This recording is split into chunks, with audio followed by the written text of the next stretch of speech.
ಅಕ್ಕಿ ಬೇಳೆ ಬೆಲೆ ದಿನದಿಂದ ದಿನಕ್ಕೆ ಗಗನಕ್ಕೇರುತ್ತಿದೆ.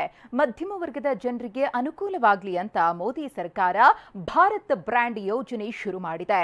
ಆದರೆ ಇದೇ ಯೋಜನೆ ಜನರ ಕೈಗೆ ಸರಿಯಾಗಿ ಸಿಗ್ತಿಲ್ಲ.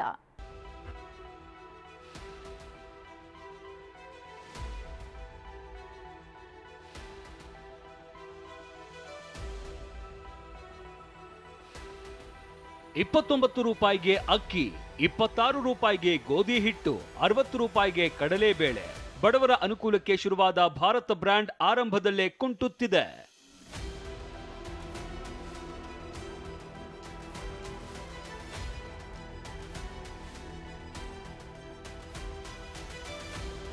ಬೇಡಿಕೆಗೆ ತಕ್ಕಂತೆ ಸಿಕ್ತಿಲ್ಲ ಭಾರತ್ ಬ್ರ್ಯಾಂಡ್ ದಿನಸಿ.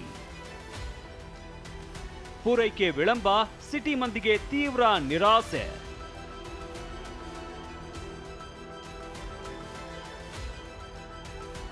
ಸಿಲಿಂಡರ್ ಬೆಲೆ ಕೇಳಂಗಿಲ್ಲ. ತರಕಾರಿ, ಅಕ್ಕಿ, ಬೇಳೆ, ಎಣ್ಣೆ ಎಲ್ಲವೂ ಕಾಸ್ಟ್ಲಿ. ದುಬಾರಿ ದುನಿಯಾದಲ್ಲಿ ಜನರಿಗೆ ರಿಲೀಫ್ ಕೊಡೋದಕ್ಕೆ ಕೇಂದ್ರ ಸರ್ಕಾರ ಈ ಯೋಜನೆಗೆ ಚಾಲನೆ ಕೊಡ್ತು. ಭಾರತ್ ಬ್ರ್ಯಾಂಡ್ ಹೆಸರಲ್ಲಿ ಅತಿ ಕಡಿಮೆ ಬೆಲೆಗೆ ಅಕ್ಕಿ, ಬೇಳೆ, ಗೋಧಿ ಹಿಟ್ಟು ವಿತರಣೆಗೆ ಫೆಬ್ರವರಿ 6ರಂದು ಚಾಲನೆ ಕೊಡ್ತು.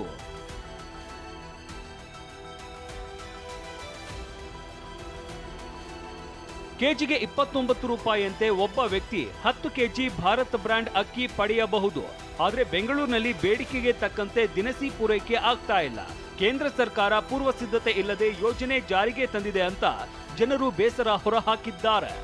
₹29 ಅಕ್ಕಿ ಕೊಡ್ತೀವಿ ಅಂದಾಗ ಜನ ಪಾಪ ಏನೋ ಒಂದು ಆಸಕ್ತಿ ಇಟ್ಕೊಂಡು ಏನೋ ಒಂದು ಕಮ್ಮಿ ರೇಟ್ ಸಿಗುತ್ತೆ, ನಮಗೆ ₹56, ಇವತ್ತಾಗಿರೋ ₹60 ಕೆಜಿ ಅಕ್ಕಿಲಿ ₹29 ನಮ್ಗೆ ಕಮ್ಮಿ ಸಿಗುತ್ತೆ ಅಂತ ಹೇಳಿ ಏನೋ ಒಂದು ಇದು ಮಾಡಬೇಕು ಅಂತ ಹೇಳಿ ಎಲ್ಲಿ ಅದನ್ನು ಉಪಯೋಗ ಆಗುತ್ತೆ ಅಂತೇಳಿ ಇದು ಮಾಡಿದ್ರು.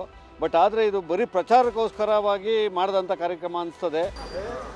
ನೆಫೆಡ್ ಅಧಿಕಾರಿಗಳನ್ನ ಕೇಳಿದ್ರೆ NCCF ಕೇಂದ್ರೀಯ ಭಂಡಾರ್ ಮೂಲಕ ಅಕ್ಕಿ ಮಾರಾಟವಾಗ್ತಾ ಇದೆ, ಮುಂದಿನ ದಿನಗಳಲ್ಲಿ ಹೆಚ್ಚಿನ ಪ್ರಮಾಣದಲ್ಲಿ ಪೂರೈಕೆ ಆಗುತ್ತೆ ಅಂತಾರೆ. ಇವಾಗ ಫರ್ದರ್ ಮಿಲ್ಲರ್ ಫೈನಲೈಸೇಷನ್ ಆಗ್ತಾ ಇದೆ. ಜಾಸ್ತಿ ವಾಲ್ಯೂಮ್ ಇಂಡೆಂಟ್ ಇರೋದ್ರಿಂದ ಇನ್ನೂ ಮಿಲ್ಲರ್ ಫೈನಲೈಸೇಷನ್ ಆಗ್ತಾ ಇದೆ. ಜಾಸ್ತಿ ಮಿಲ್ಲರ್ಸ್ ಆನ್ ಬೋರ್ಡ್ ಬಂದ್ರೆ ಇನ್ನೂ ಹೆಚ್ಚಿನ ಕ್ವಾಂಟಿಟಿ ಪ್ರೊಸೆಸಿಂಗ್ ಆಗಿ ಬರುತ್ತೆ. ಇವಾಗ ನಾವು ರಿಲಯನ್ಸ್ಗೆಲ್ಲ ಏನ್ ಸಪ್ಲೈ ಕೊಡ್ತಾ ಇದೀವಲ್ಲ, ತುಂಬಾ ಫಾಸ್ಟ್ ಆಗಿ ಸೇಲ್ ಆಗ್ತಾ ಇದೆ ಅಲ್ಲೂ. ಸೊ ಸ್ವಲ್ಪ ಮಿಲ್ಲರ್ಸ್ ಅಪಾಯಿಂಟ್ ಆದ್ರು ಅಂದ್ರೆ ಇನ್ನೂ ಔಟ್ರೀಚ್ ಜಾಸ್ತಿ ಆಗುತ್ತೆ. ಅದೇನೇ ಇರಲಿ, ಭಾರತ್ ಬ್ರ್ಯಾಂಡ್ ಯೋಜನೆ ಆರಂಭದಲ್ಲೇ ನಿರಾಸೆ ಮೂಡಿಸಿದೆ. ಮೋದಿ ಸರ್ಕಾರ ಯಾವ ಕ್ರಮ ಕೈಗೊಳ್ಳುತ್ತೆ ಕಾದು ನೋಡಬೇಕು. ವಿನಾಯಕ್ ಗುರವ್, TV9 ಬೆಂಗಳೂರು.